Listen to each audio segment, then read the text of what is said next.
Lost Colony Expansion Pass is officially here for the pre-order release of Lost Colony. Lost Colony is the newest expansion pass that's going to be available in Ark Survival Ascended. So let's go through all the information we know about Lost Colony, including how much it's going to cost, what's included, and let's take a first look at the trailer together. If you do find yourself enjoying this one, make sure you hit the like button and subscribe if you're new here. Now, as mentioned, Ark Lost Colony is officially available in Steam. This is in my currency, which is Korean won, though I believe in US dollars this is around 30. So I'm looking around $41, which really sucks because it means that there's no regional pricing for this DLC. Yay! So for anybody who doesn't happen to live in Europe or in the US, you're going to be looking at a pretty hefty cost for this expansion pass. Now, let's get into the actual contents of this before we check out the trailer. This is a pack of content that is released over a period of time. So if you pre-order this, it will be available immediately on June 19th with the release of Ragnarok. The things that we're going to get with the pre-release, we get the fantastic tame, the Drakelings, gain immediate access to the enchanting Drakelings miniature dragon that serve as both a steadfast shoulder pet and a versatile tool, with 4 distinct seasonal variations, each offering unique passive benefits and the ability to be wielded for powerful attacks and tactical support for your allies. So it sounds like we're going to get a new creature, but not only a new creature, but one that has 4 different variants. I would assume that if they are breedable, that you cannot actually crossbreed them, because how would that work? That would be very confusing. Maybe you can, maybe you can't, but for the most part, probably going to be divided into whatever their season is, because it's season, so maybe winter, spring, summer, fall, and fall can only breed with fall, summer can only breed with summer, if they're actually breedable. Another new creature, the Veilwind. The captivating companion dynamically enhances your adventures with its aura-based buffs for defense, offense, and speed. Unleash its active abilities to revitalize yourself and your creatures, or to empower your next decisive strike. So it sounds like they'll be able to heal you, but also make your attack stronger. Prepare for a game changer. This creature can evolve into one of 2 formidable forms with the official release of Lost Colony, each unlocking entirely new and potent abilities. So I'm not sure if this means that one will be available, like one will have their form now, it can evolve into one form now and one when Lost Colony becomes available, or if both will be available once Lost Colony is out. There's also the new player skill tree, so you're going to be able to master a new style of progression with exclusive early access to a new skill system. You're going to earn points by achieving milestones and invest them in skills across 3 distinct trees, allowing for deep specialization as a master of creatures, an explorer, or a resourceful survivor. So we had heard about this, we knew it was coming, but the skill tree is officially coming, and I'm curious if it's going to make it so that it's easier for you in order to tame stuff, because it says master of creatures, or if it'll also increase your creature stats and abilities. We're gonna have to see when it comes out. Template Hammer. Revolutionize and simplify your base building with this essential tool. The structure template system allows you to select a portion of your existing base, save it as a reusable template, and then easily replicate that structure to other locations. Say goodbye to tedious repetition and hello to rapid base expansion and consistent design. This is actually really big because this is available in a lot of survival games, and we've never really had it in Ark. So we're gonna be able to basically copy paste our base anywhere that we want. Now, you're going to obviously need to collect the resources in order to craft it, but the fact that you're going to have a template to follow and not have to design the whole thing from scratch, absolutely amazing. Now, will we be able to trade this amongst other people? Will other people be able to copy our base structure? I don't know if that is going to be available, but this is a really cool feature. Next up, the Tech Bunker. The underground is now your battleground, as you can deploy the incredible new Tech Bunker to expand your base underneath the earth into a whole new playing field. Now, is this going to be like the underwater compartment that we get already with tech? Or is this entirely new thing that has a limited availability, like limited source around you? So like the space of it is already like pre-decided and you can't make it bigger or smaller. It is just set with one space and they're not like attachable or anything like that. Or can you attach them like small blocks, similar to how you would underwater with the tech? And finally, Dark Tech Cosmetics. Don this striking fusion of gothic elegance and sci-fi technology with a captivating, bloodthirsty undertone, including armor component skins, sword skin, and dark Drakeling skin. So as we know, we have the Drakelings that are coming in. So interesting based off of them. Curious to see how that looks. Into the important information, Ark Lost Colony officially coming December 2025? we'll see. We'll see. Do you guys think that this is actually going to come out in December 2025? They obviously did not give us a specific release date. It could be early 2025 or early December, late December, mid-December, January 2026. Who knows? But let's travel to Eret Prime, the birthplace of the Arks, in ASA's first massive canonical expansion pack, Ark Lost Colony. So we've got our actors, Obviously, we know that we have Genesis coming up in the near future. And then also, after we finish all of the worlds, we'll be traveling into Ark 2. Not sure exactly when that's going to happen, but that is coming in the future. Beware, the frozen wastes of Eret Prime are not devoid of intelligent life. On the contrary, the city has become a war-torn battleground between twisted, element-powered factions seeking to undo what was accomplished at the end of Ark extinction. Together with generations of heroes, you're going to unite for the future of Ark. All right, so yeah, we've got some cool information.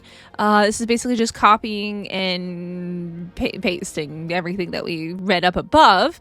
Now, I would assume that there will be some more stuff that will be available once Lost Colony comes out. I'm sure that there will be, but this is what is available right now that you can pre-order and will be available for you to access on Ragnarok. So the Fantastic Tame, that means the Drakeling is going to be spawning on Ragnarok, and I guess the Veilwind as well will be able to spawn on Ragnarok, unless it is something that's just given to you, which would be very weird, but it sounds like the Veilwind will be available.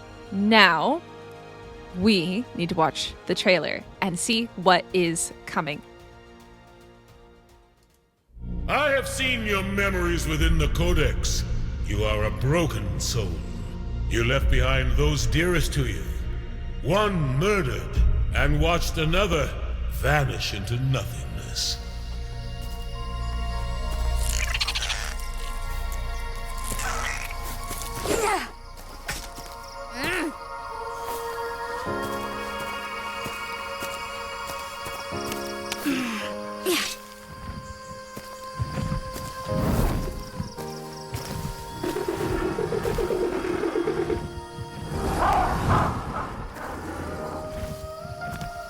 I'm sorry, Mika.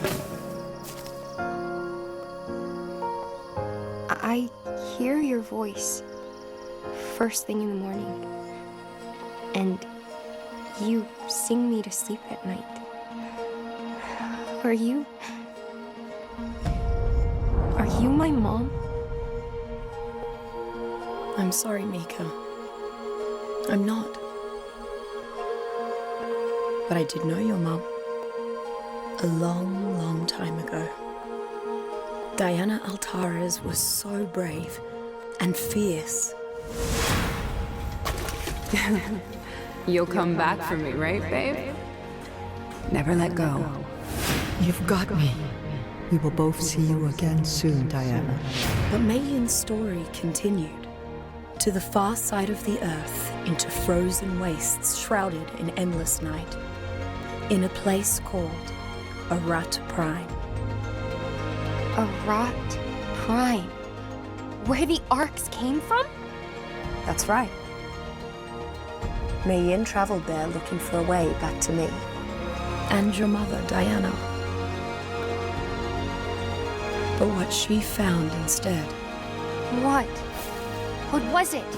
Tell me! There she found...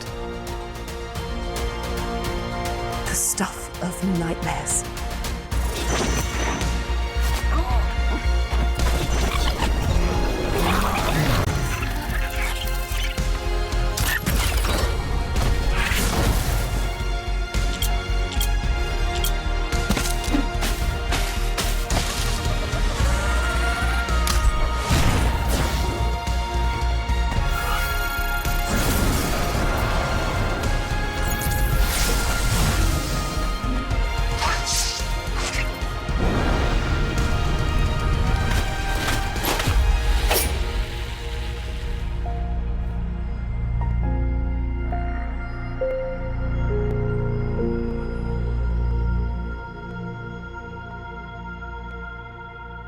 Now, the most important thing that we need to look at is a view of what is coming. So this is the Veil Wind.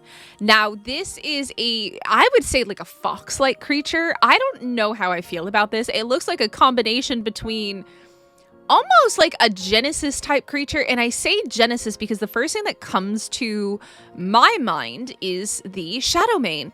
That's kind of like the frills on the Shadow Mane, the colors on the Shadow Mane. That's what that looks like. But then obviously we have these feathery fur bits, and it's got a fox-like face. So this is the Veil Wind. This looks like on Ragnarok, it's going to be a snow spawn, and this is what it's going to look like. Obviously, these creatures are supposed to have two different forms.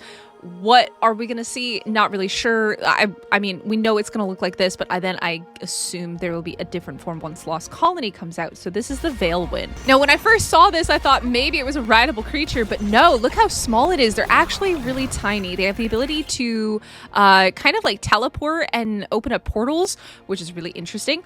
Obviously, this is also kind of a really nice little sneak peek at Ragnarok because we don't have a Ragnarok trailer yet, and this is the sneak peek at Ragnarok that we have here, and you can kind of see some of the things in the background. Now, here we go. These are our cute little 4 seasonal drakelings. I'm not sure what kind of seasonal they're gonna go with. Obviously, in the information for the DLC, we know that there's a skin, and we will see that in a moment. But they mention a dark type. I would assume that the one on the far right is the dark type. It looks like we have a light type on the left side, or a fairy type. And then we have 2 more in the middle. I would say the one on the left in the middle is a water type, and the one maybe on the right is an earth type, maybe. I'm not 100% certain, but that's kind of what that kind of looks like to me. Or maybe the left one's an air. They say seasonal, but maybe it's elemental. We have dark, light, air, water, and earth. Those are the kind of the vibes that I'm getting. I mean, this looks like a butterfly. This one, I want to say water because of the horns on it. And then this one over here has got feathers on its face. So we'll have to see what they are, but they are very cute and very small. Now, this here, I'm not exactly sure what this is supposed to be. Buried treasure? Somebody correct me. I couldn't even begin to tell you what the heck that is. Interesting. But you do see fall and winter here, so it has something to do with the drakeling. It looks like a treasure chest. It looks like it's able to find special things like treasure. Now we have the Megalosaurus, which is really interesting because this looks very much like Aberration or a cave. There are caves on Ragnarok, and if this is what they've redone with the caves, holy cow, this looks really cool. And we can see the Onyx in the background. So the dark type does have what appears to be a fire ability, as you could see right there. It is actually like shooting out fire. I'm assuming that they are elemental more in nature than seasonal, but I guess maybe seasonal, maybe this is fall or summer. Now we also have the building template, so we can see this is the hammer that we're getting, and the ability to, wow, you can actually save multiple templates, not just one, but multiple templates. And you can name them, you can import them, you can delete them, you can export them. I'm assuming possibly if you can export them, that means you can also share them with other people. That will be a game changer for all of those building content creators that you like to watch if they are able to share their building designs. That would be very, very interesting. And there we go. That's how it works. Now the skill tree. This is going to be really interesting. It looks very unique. Definitely a very different vibe from like typical Ark UI. It's very red and black. It definitely has a theme for Lost Colony. You get skill points that you can then use on different things. So you take 10% reduced fall damage when you suffer fall damage. That's cool. So yeah, there's a lot of really neat things. We got Bloodlust, Hot-Blooded, Spirit Rush, Smoke Magician, Curse Reflection, Essence Eater. This is going to change PvP forever in Ark. This is genuinely going to change PvP and how it works. So it'll be really interesting to see all the different abilities that are unlocked through this skill tree, because there are 3 different paths, and I'm so curious to see how they all work. All right, we have Some new tech stuff. So this is the bunker. Okay, it does appear that the bunker is going to be set up similar to how the underwater modules were set up as well, the air compartments, because these appear to be cubes, and it looks like you can kind of change like the shape, and then you can add and, you know, subtract them. You got layers here, 9 different layers. It looks like you can go 9 layers deep. So as a tribe, you could potentially build a very large one. I don't know if you're limited to 1 per tribe or how that works, but this is quite interesting. Obviously, this is a view on console because they have the buttons here. But this is really interesting. Now, I don't know how serious meshing still is in Ark. Let me know if meshing is still a problem, because meshing was an issue when I played on official servers. I don't play on official servers anymore. I don't have to deal with meshing and all that jazz. But if meshing is still a problem, this could be a problem. This could be really, really serious if meshing is still an issue in Ark, or maybe it's a weird solution to meshing and it operates in its own existence and you can't actually raid places, like it doesn't actually exist in the mesh, because like that's a really weird concept to think that like you can just add these things under the mesh. But if you can, I don't know. I'm seeing a lot of stuff with meshing possibly happening here, and it's giving me PvP anxiety from my old days. Anyways, we'll move on. Wow, that looks so cool. That looks wait, that one looks totally different than the one that we saw previously. The 4 ones that we saw previously, we did not see that one. Interesting. And then this is the special dark tech armor. That looks pretty crazy. It looks stunning. Like, let's be real. It does look stunning. It looks beautiful. It also looks very terrifying. So yeah, there we go. There is Lost Colony. Let me know what you guys think in the comment section if you're going to be pre-ordering Lost Colony or not. And I'll catch you in the next one.